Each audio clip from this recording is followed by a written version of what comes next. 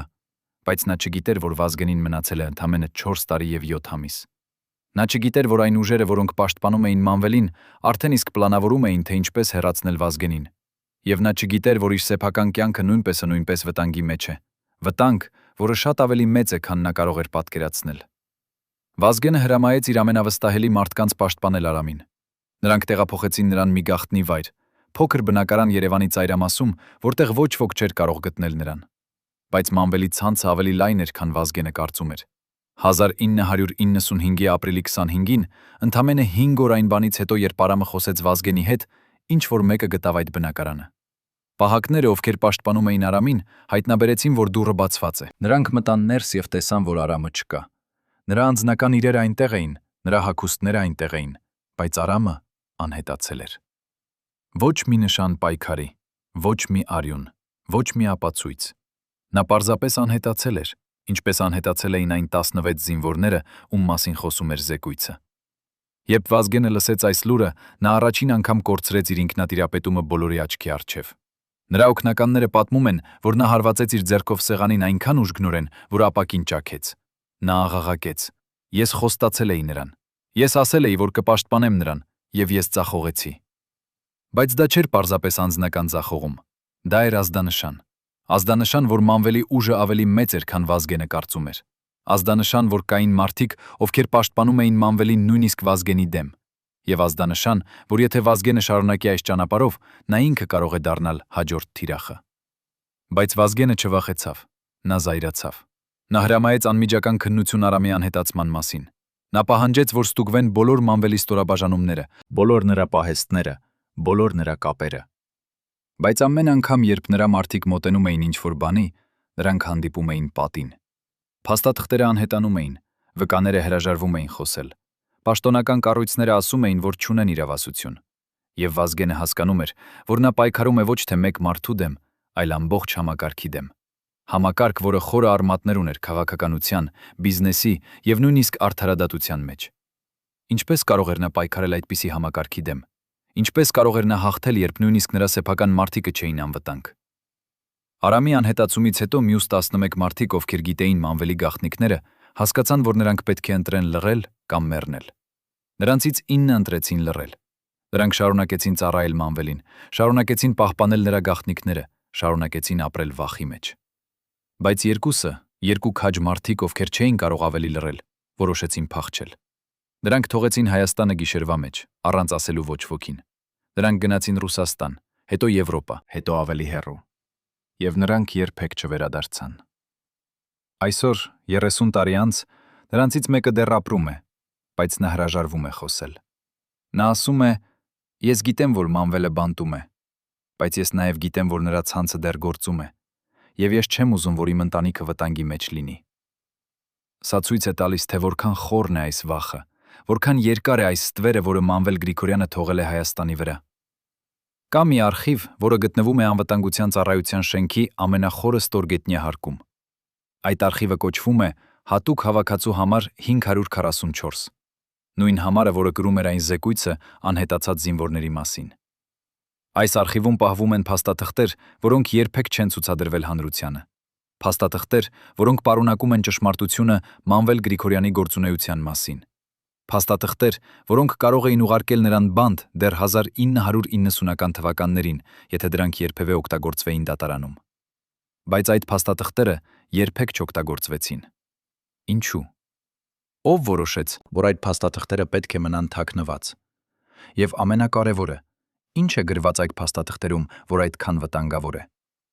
Մենք ստացել ենք հասանելիություն այդ արխիվի մի փոքր մասին, միայն մի փոքր մասին, քանի որ մեծ մասը դեռ դասակարգված է որպես խիստ գաղտնի։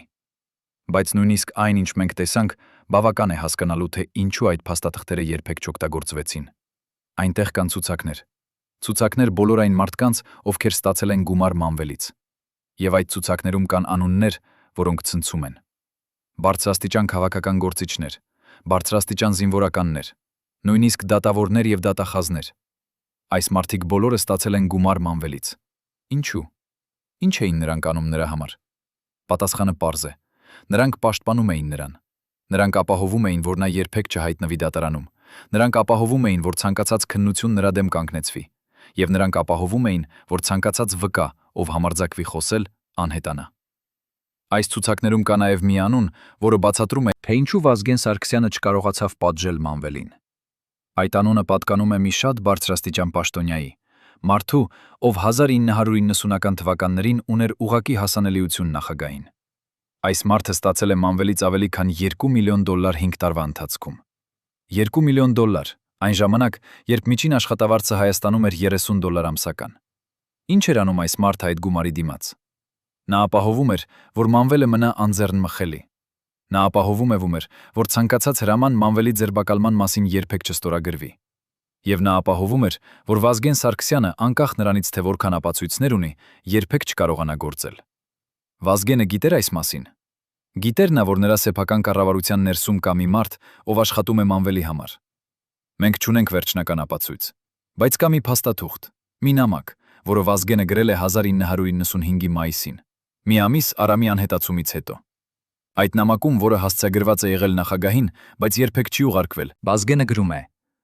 Ես հասկանում եմ, որ կան ուժեր, որոնք ավելի հզոր են, քան ես։ Ես հասկանում եմ, որ կան մարդիկ, ովքեր չեն ուզում, որ ճշմարտությունը բացահայտվի։ Բայց ես չեմ կարող լռել։ Ես չեմ կարող թույլ տալ, որ մեր զինվորները շարունակեն դավաճանվել։ Եթե ես չեմ կարող գործել այժմ, ես կսպասեմ։ Բայց ես երբեք չեմ մոռանա։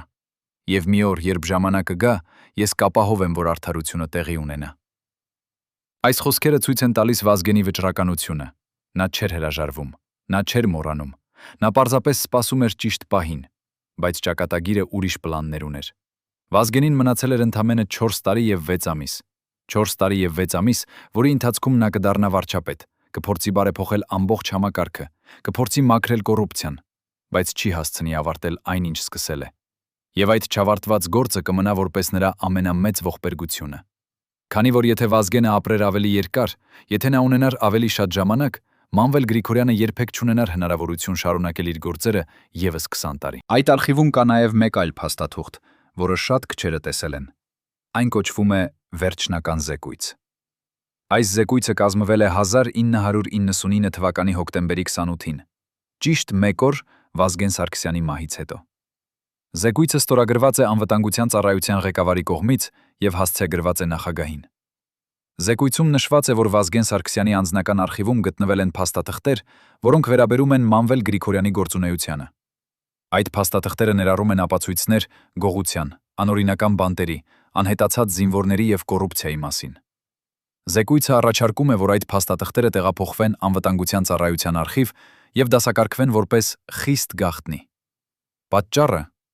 այս փաստաթղթերի հրապարակումը կարող է վնասել ազգային անվտանգությանը եւ կարող է հանգեցնել ներքին անկայունության։ Այսինքն, 1 օր Վազգենի մահից հետո Նրա բոլոր ապացույցները, բոլոր նրա աշխատանքը, բոլոր նրա փորձերը բացահայտել ճշմարտությունը, բոլորը փակվեցին արխիվում։ Եվ Մանվել Գրիգորյանը, այն մարդը, ում Վազգենը ապտակել էր, այն մարդը, ում Վազգենը երդվել էր պատժել, շարունակեց իր գործերը։ Նա շարունակեց գողանալ, նա շարունակեց հարստանալ,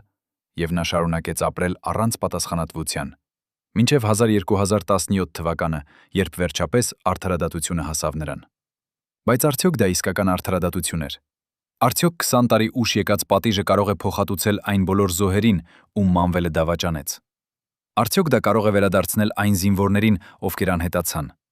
Արդյոք դա կարող է բուժել այն ընտանիքների ցավը, ովքեր դեռ սպասում են պատասխանների։ Վազգենի կինը, ով այսօր ապրում է Երևանում եւ հազվադեպ է տալիս հարցազրույցներ, մի անգամ ասել է. Վազգենի ամենամեծ ցավը չէր այն, որ նա չէր կարող պատժել Մանվելին։ Նրա ամենամեծ ցավը այն էր, որ նա գիտեր, համակարգը այնքան կոռումպացված է, որ նույնիսկ եթե նա հեռացներ Մանվելին, կգար մեկ ուրիշը նրա տեղը։ Նա ուզում էր փոխել ամբողջ համակարգը, բայց նա չունեցավ բավականաչափ ժամանակ։ Այս խոսքերը ցույց են տալիս Վազգենի իրական պայքարը։ Նա չէր պայքարում պարզապես մեկ մարդու դեմ։ Նա պայքարում էր մի մշակույթի դեմ, կոռուպցիայի մշակույթի, անպատժելիության մշակույթի, այն մշակույթի, որտեղ ուժեղները կարող են անել ցանկացած բան, իսկ թույլերը պետք է լռեն։ Երբ բժիշկները զննեցին Մանվել Գրիգորյանին 1217 թվականին, նրա ձերբակալումից անմիջապես հետո, դրանք հայտնաբերեցին մի բան անսպասելի։ Նրա առողջական վիճակը շատ ավելի վատ էր, քան ցանկացած մեկը կարող էր պատկերացնել։ Նա ուներ բարձր արյան ճնշում, սրտի խնդիրներ, շաքարախտ եւ ավելի վատ, նա ուներ նյարդային համակարգի լուրջ խանգարումներ։ Բժիշկները ասացին, որ այս վիճակը չէր զարգացել մի քանի ամսում։ Այս էր տարիների արդյունք, տարիների սթրես, վախ, պարանոյա։ Մանվելը, այն մարդը, ով 30 տարի է ապրել է իշխանության մեջ, ով կարծում էր, որ անձեռն մխելի է, իրականում ապրել է մշտական վախի մեջ։ Վախ, որ մի օր ճշմարտությունը կբացահայտվի, վախ, որ մի օր նրա անցյալը կհասնի նրան։ Եվ ամենակարևորը, վախ, որ Վազգեն Սարգսյանի ուրվականը նույնիսկ մահից հետո կշարունակի հետապնդել նրան։ Մանվելի մոտակա մարդիկ պատմում են, որ նա երբեք չէր խոսում Վազգենի մասին։ Նա արգելել էր ցանկացած մեկին հիշատակել այդ անունը իր ներկայությամբ։ Բայց գիշերները, երբ նա մենակ էր, երբ նա կարծում էր, որ ոչ ոք չի լսում, նա խոսում էր ինքն իր հետ։ Նա կրկնում էր. Նա մեռավ։ Նա այլևս չի կարող ինձ վնասել։ Ես անվտանգ եմ։ Բայց նա երբեք իսկապես չհավատաց այդ խոսքերին։ Նա գիտեր, որ Վազգենը թողել է ապացույցներ։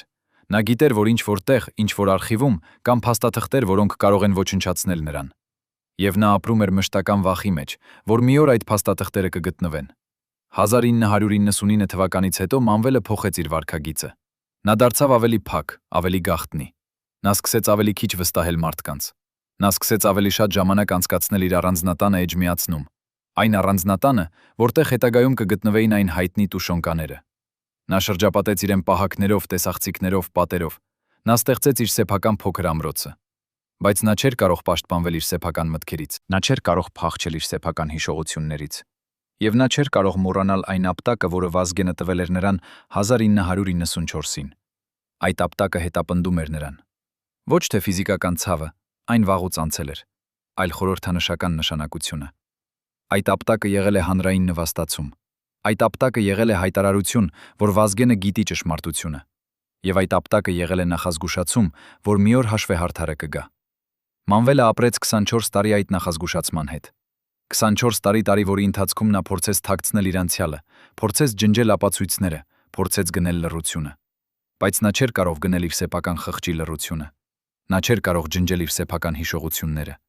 Եվ նա չէր կարող փախչել այն ճշմարտությունից, որը Վազգենը տեսել էր նրա մեջ։ Երբ Մանվելը վերջապես ձերբակալվեց 1217 թվականին, երբ նրան տարան բանտ, երբ նրա առանձնատունը խուզարկվեց եւ գտնվեցին այն տուշոնկաները, շատերը ասացին. վերջապես արդարադատությունը եկավ։ Բայց արդյոք դա իսկապես արդարադատություն էր։ Արդյոք 24 տարի ուշ եկած պատիժը կարող է համարվել արդարադատություն։ Ինչ կլիներ, եթե Վազգենը չսպանվեր։ Ինչ կլիներ, եթե նա ունենար ժամանակ ավարտել այն, ինչ սկսել էր։ Արդյոք Մանվելը կձերբակալվեր 1995-ին։ Արդյոք այն զինվորները, ովքեր անհետացան, կգտնվեին։ Արդյոք այն ընտանիքները, ովքեր դեռ սպասում են պատասխանների, կստանային փակում։ Մենք երբեք չենք իմանա պատասխաններ այս հարցերին, բայց մենք գիտենք մի բան. Վազգեն Սարգսյանը տեսավ Մանվել Գրիգորյանի իրական էությունը, երբ ուրիշները դեռ չէին տեսնում։ Նա տեսավ գողին, երբ ուրիշները տեսնում էին հերոս։ Նա տեսավ դավաճանին, երբ ուրիշները տեսնում էին հրամանատար։ Եվ նա փորձեց արդարադատություն բերել, երբ ուրիշները լռում էին։ Այդ ապտակը, որը նա տվեց Մանվելին 1994-ին, չէր պարզապես անձնական վրեժխնդրություն։ Այն էր խորհրդանշական ակտ, որը ասում էր. «Ես տեսնում եմ քեզ։ Ես գիտեմ, թե ով ես դու, եւ ես չեմ թույլ տա, որ դու շարունակես դավաճանել մեր զինվորներին»։ Բայց Վազգենը չհասցրեց ավարտել իր առաքելությունը։ Նա չհասցրեց բերել այն արդարադատությունը, որի համար պայքարում էր։ Եվ այդ պատճառով այսօր, երբ մենք նայում ենք Մանվել Գրիգորյանի պատմությանը, մենք պետք է հիշենք ոչ միայն նրա հանցագործությունները, այլ նաև այն մարդուն, ով փորձեց նրան կանգնեցնել։ Մենք պետք է հիշենք Վազգեն Սարգսյանին, մարդուն, ով տեսավ ճշմարտությունը եւ չվախեցավ խոսել։ Մարդուն, ով տվեց այն ապտակը, որը խորհրդանշում էր ավելին, քան պարզապես զայրույթ։ Այն խորհրդանշում էր հույս, որ մի օր արդարադատությունը կհաղթի, որ մի օր ճշմարտությունը կբացահայտվի, որ մի օր այն զինվորները, ովքեր դավաճանվեցին, կստանան այն պատիվը, որին արժանի են։ Ինչ կլիներ, եթե ձեզ ասեին, որ Վազգեն Սարգսյանը ընդամենը 3 շաբաթ մինչև իր մահը տվեց իր առաջին եւ վերջին հեռուստահարցազրույցը, որտեղ նա խոսեց Մանվել Գրիգորյանի մասին։ Ոչ ուղղակիորեն, ոչ անունով, բայց բոլորը հասկացան, թե ում մասին է խոսքը։ Այդ հարցազրույցը տրվեց 1999 թվականի հոկտեմբերի 6-ին, մի փոքր հեռուստաալիքի համար, որը գործում էր միայն Երևանում։ Հարցազրույցը տևեց 20 րոպե, բայց այդ 20 րոպեի ընթացքում Վազգենը ասաց բաներ, որոնք ցնցեցին բոլորին, ովքեր լսեցին։ Նա խոսեց կոռուպցիայի մասին բանակում։ Նա խոսեց այն մասին, թե ինչպես որոշ հրամանատարներ հարստանում են զինվորների հաշվին, եւ նա ասաց մի նախադասություն, որը մնաց պատմության մեջ։ Կան մարդիկ, ովքեր կարծում են, որ նրանք անձեռնմխելի են, բայց ես խոստանում եմ ձեզ, ոչ ոք անձեռնմխելի չէ, եւ շատ շուտ ճշմարտությունը կբացահայտվի։ Այդ հարցազրույցի տեսագրությունը պահվում է այն հեռուստաալիքի արխիվում, բայց այն երբեք չի վերահեռարձակվել։ Ինչու՞։ Ով որոշեց, որ այդ տեսագրությունը չպետք է տեսնի լույսը։ Եվ ամենակարևորը, արդյոք Մանվել Գրիգորյանը տեսավ այդ հարցազրույցը։ Արդյոք նա հասկացավ, որ Վազգենը պատրաստվում է վերջնական հարվածին։ Այդ հարցազրույցից 3 օր անց 1999 թվականի հոկտեմբերի 9-ին Վազգենը հրավիրեց իր ամենավստահելի 5 մարդկանց իր տուն։ Ոչ գրասենյակ, ոչ պաշտոնական հանդիպում, այլ իր անձնական տուն, այնտեղ, որտեղ նա ապրում էր իր ընտանիքի հետ։ Այդ 5 մարդիկ էին նրանք, ում նա վստահում էր ավելի քան ցանկացած մեկին։ Նրանցից մեկը, ով այսօր համաձայնեց խոսել առաջին անգամ 30 տարվա ընթացքում, պատմում է, թե ինչ տեղի ունեցավ այդ գիշեր։ Վազգենը բերեց մեզ իր ուսումնասենյակ։ Սեղանին դրված էր մի մեծ ծրար, փաթեթավորված եւ կնքված։ Նա ասաց մեզ. այս ծրարում կան բոլոր ապացույցները, որոնք ես հավաքել եմ վերջին 5 տարվա ընթացքում։ Փաստաթղթեր, լուսանկարներ, ձայնագրություններ, վկայություններ։ Ամեն ինչ պետք է ուղարկելու Մանվել Գրիգորյանին բանտ մնացած կյանքի համար։ Բայց նա նաև ասաց մեզ մի բան, որը սառեցրեց մեր արյունը։ Եթե ինձ հետ ինչ-որ բան պատահի, եթե ես հանկարծ մեռնեմ, դուք պետք է վերցնեք այս ծրարը եւ տանեք միջազգային լրատվամիջոցներին։ Ոչ հայկական մամուլին, ոչ հայկական դատարանին, այլ միջազգային կազմակերպություններին։ Քանի որ միայն այնտեղ այս ապացույցները կլինեն անվտանգ։ Այդ 5 մարդիկ նայեցին միմյանց։ Նրանք հասկացան, որ Վազգենը խոսում է իր սեփական մահվան մասին։ Նրանք հարցրեցին. «Ինչու ես այդպես խոսում։ Դու վտանգի մեջ ես»։ Վազգենը լռեց մի քանի վայրկյան, հետո նա ասաց. «Ես ստացել եմ նախազգուշացումներ։ Մարդիկ, ում ես վստահում եմ, ասել են ինձ, որ կան պլաններ ինձ հեռացնելու համար։ Ես չգիտեմ, թե երբ, ես չգիտեմ, թե ինչպես, բայց ես գիտեմ, որ դա կարող է տեղի ունենալ։ Եվ եթե դա տեղի ունենա, ես ուզում եմ, որ դուք իմանաք, ինչ անել այս ապացույցների հետ»։ Այդ 5 մարդիկ փորձեցին համոզել Վազգենին, որ նա պետք է գնա ոստիկանություն, պետք է պահանջի պաշտպանություն, պետք է ժուն, պետք է հրապարակի այս ապացույցները անմիջապես։ Բայց Վազգենը ժպտաց։ Այն տխուր ժպիտը, որը ասում է. «Դուք չեք հասկանում, թե որքան խորն է այս ամենը»։ Նա ասաց. «Եթե ես հրապարակեմ այս ապացույցները հիմա, ամբողջ համակարգը կփլուզվի, կսկսվի քաոս, եւ ես չեմ ուզում, որ Հայաստանը անցնի այդ քաոսով։ Ես ուզում եմ սպասել ճիշտ պահին, բայց եթե ես չունենամ այդ հնարավորությունը, դուք պետք է ավարտեք այն, ինչ ես սկսել եմ»։ Այդ գիշերը Վազգենը տվեց այդ ծրարը իր ամենավստահելի մարդուն, ում նա ճանաչում էր 20 տարի, ում նա վստահում էր իր կյանքը։ Այդ մարդը վերցրեց ծրարը եւ խոստացավ պահպանել այն։ Բայց 18 օր անց, երբ Վազգենը սպանվեց հոկտեմբերի 27-ին, երբ ողջ Հայաստանը ցնցվեց այդ ողբերգությունից, այդ մարդը փորձեց գտնել այդ ծրարը։ Նա գնաց այն վայրը, որտեղ թաքցրել էր այն, բայց ծրարը չկար։ Ինչ որ մեկը գտել էր այն, ինչ որ մեկը, ով գիտեր թե որտեղ փնտրել, ինչ որ մեկը, ով ուներ հասանելիություն այն վայրերին, որտեղ սովորական մարդիկ չեն կարող մտնել։ Ով էր այդ մարդը։ Ինչպես նա իմացավ, թե որտեղ է ծրարը, եւ ամենակարևորը, ուր է այդ ծրարը այսօր։ Արդյոք այն ոչնչացվել է, թե այն դեռ գոյություն ունի ինչ որտեղ, սպասելով այն օրվա, երբ ճշմարտությունը վերջապես կբացահայտվի։ Այդ մարդը, ով պատմում է այս պատմությունը, ասում է. «Ես երբեք չեմ ներել ինձ։ Ես խոստացել էի Վազգենին, որ կպահպանեմ այդ ապացույցները, եւ ես ձախողեցի։ Ես չգիտեի, որ նրանք հետևում են ինձ։ Ես չգիտեի, որ նրանք գիտեն ամեն ինչ։ Ես կարծում էի, որ ես բավականաչափ զգույշ եմ։ բայց նրանք ավելի խելացի էին, նրանք ավելի պատրաստված էին, եւ նրանք վերցրեցին այն միակ բանը, որը կարող էր փրկել Վազգենի ժառանգությունը»։ Այս խոսքերը ցույց են տալիս, թե որքան խորն էր այն ցանցը, որը պաշտպանում էր Մանվել Գրիգորյանին։ Նրանք չէին պարզապես պաշտպանում մեկ մարդու, նրանք պաշտպանում էին ամում էին ամբողջ համակարգը, որը թույլ էր տալիս, որ այդպիսի մարդիկ գործեն առանց պատասխանատվության։ Եվ նրանք պատրաստ էին անել ամեն ինչ, նույնիսկ սպանել Վազգեն Սարգսյանին, պահպանելու այդ համակարգը։ Բայց արդյոք Վազգենը իսկապես չգիտեր, որ դա կարող է տեղի ունենալ։ Արդյոք նա իսկապես չնախատեսեց, որ այդ ապացույցները կարող են գողացվել։ Պատասխանը գտնվում է մեկ այլ փաստաթղթում։ Փաստաթուղթ, որը հայտնաբերվեց միայն 1210 թվականին, 11 տարի Վազգենի մահից հետո։ Այդ փաստաթուղթը գտնվեց Վազգենի նախկին օգնականի տանը, մի մարդու, ով մահացել էր բնական մահով, եւ ում ընտանիքը սկսեց դատարկել նրա տունը։ Նրանք գտան մի փոքր անվտանգ տուփ, որը թաքնված էր պահարանում։ Այդ տուփում կար մի նամակ, որը Վազգենը գրել էր 1999 թվականի հոկտեմբերի 11-ին, ընդամենը 16 օր մինչև իր մահը։ Նամակը սկսվում է այսպես. «Եթե դու կարդում ես այս նամակը, նշանակում է ես այլևս կենդանի չեմ, եւ եթե ես մեռել եմ, դու պետք է իմանաս ճշմարտությունը»։ Այդ նամակում Վազգենը գրում է, որ նա գիտեր իր կյանքը վտանգի մեջ է։ Նա գիտեր, որ կան մարդիկ, ովքեր ուզում են նրան հեռացնել, եւ նա գիտեր, որ այդ մարդիկ կապված են Մանվել Գրիգորյանի հետ։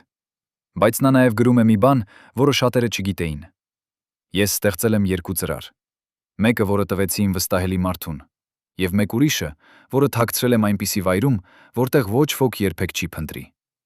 Եթե առաջին ծրարը գողացվի, երկրորդը կմնա։ Եվ մի օր, երբ ժամանակը գա,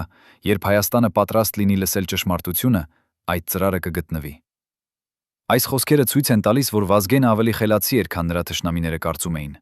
Նա նախատեսել էր, որ նրանք կփորձեն գողանալ ապացույցները, եւ նա ստեղծել էր պահուստային պլան։ Բայց ուր է այդ երկրորդ ծրարը։ Նամակում Վազգենը չի ասում, նա միայն գրում է. «Այն գտնվում է այնտեղ, որտեղ ես սկսեցի իմ ճանապարհը, այնտեղ, որտեղ ես սովորեցի, թե ինչ նշանակում է լինել զինվոր, այնտեղ, որտեղ ես տեսա առաջին անգամ, թե ինչ է իրական դանդաղաճանությունը»։ Այս խորհրդավոր խոսքերը ստիպել են շատերին փնտրել այդ ծրարը, բայց մինչ այսօր ոչ ոք չի գտել այն։ Ո՞րն է այն վայրը, որտեղ Վազգենը սկսեց իր ճանապարհը։ Արդյոք դա է զինվորական ակադեմիան, որտեղ նա սովորեց։ Արդյոք դա է առաջին ռազմաճակատը, որտեղ նա կռվեց։ Թե դա է ինչ-որ այլ վայր, որը միայն նրա ամենամոտ մարդիկը գիտեին։ Մենք չունենք պատասխանը։ Բայց մենք գիտենք մի բան. եթե այդ ծրարը գոյություն ունի, եթե այն դեռ թաքնված է ինչ-որ տեղ,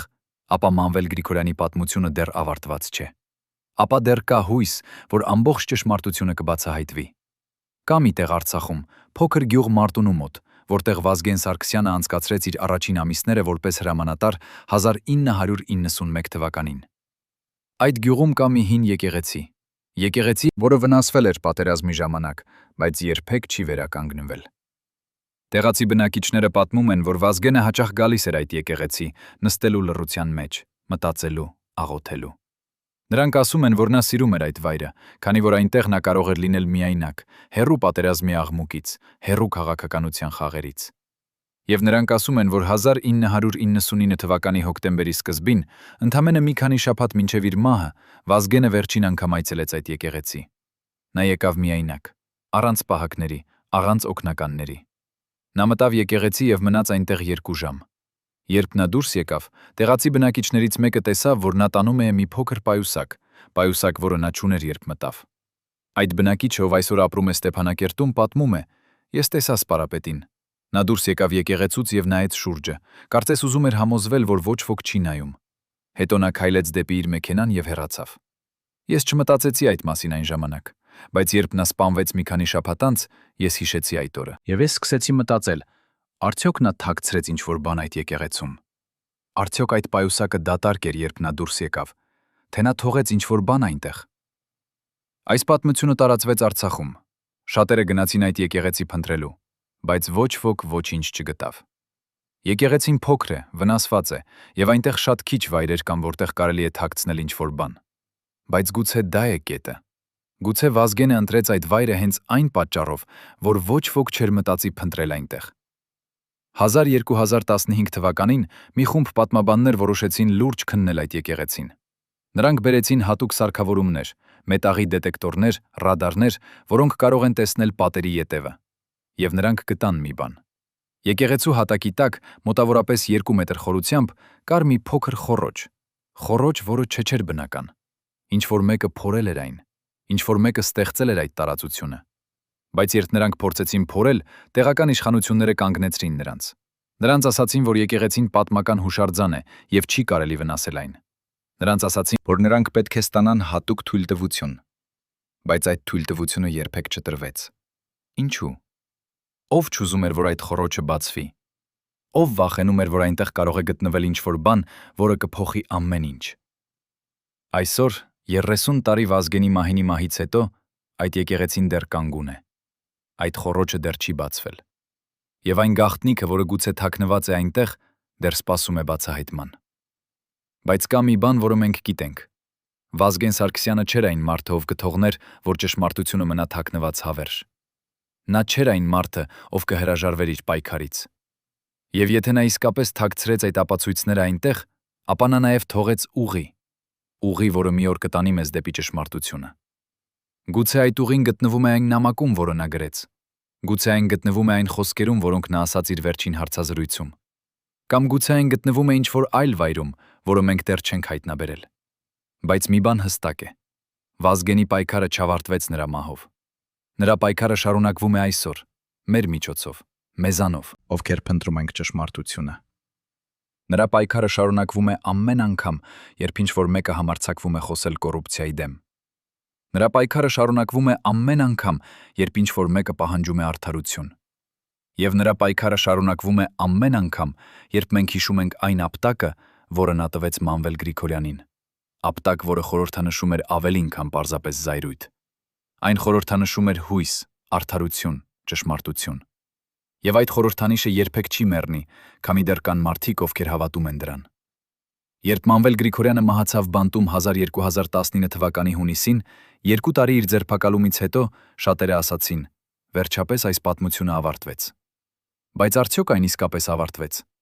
Արդյոք Մանվելի մահը բերեց փակում այն ընտանիքներին, ում զավակները անհետացան։ Արդյոք այն բերեց արդարություն այն զինվորներին, ովքեր դավաճանվեցին։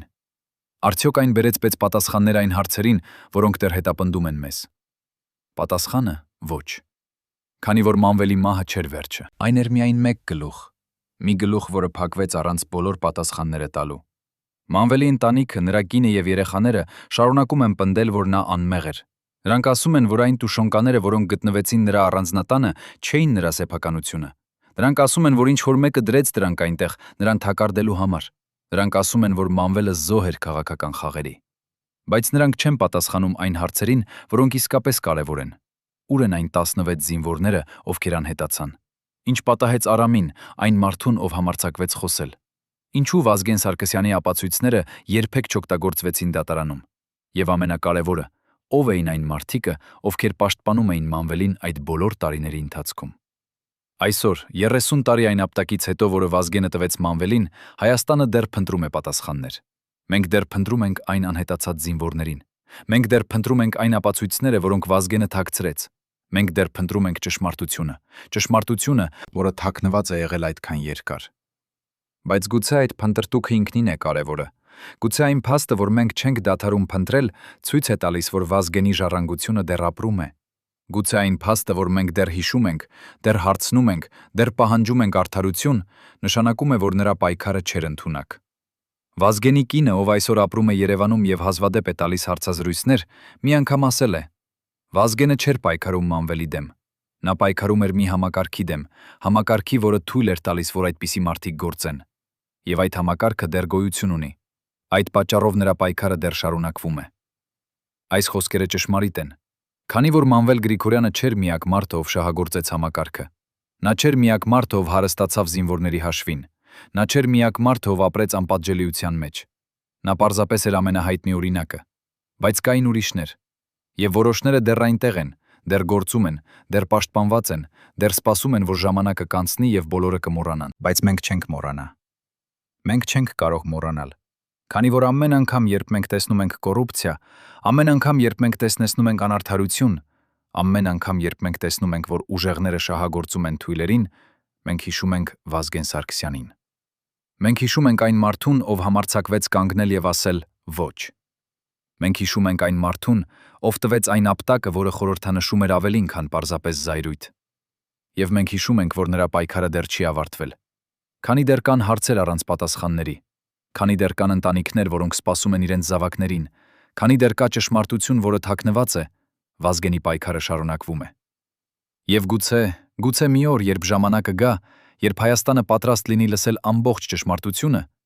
այն երկրորդ ծրարը, որը Վազգենը թաքցրեց, կգտնվի։ Գուցե մի օր ինչ-որ մեկը կգնա այդ հին եկեղեցի Արցախում եւ կգտնի այն, ինչ մենք փնտրում ենք։ Գուցե մի օր այն փաստաթղթերը, որոնք պահվում են անվտանգության ծառայության արխիվում, կհրապարակվեն։ Եվ գուցե մի օր մենք կիմանանք ամբողջ ճշմարտությունը։ Ճշմարտությունը Մանվել Գրիգորյանի մասին, ճշմարտությունը այն մարդկանց մասին, ովքեր պաշտպանում էին նրան։ Ճշմարտությունը այն համակարգի մասին, որը թույլ տվեց, որ այս ամենը տեղի ունենա։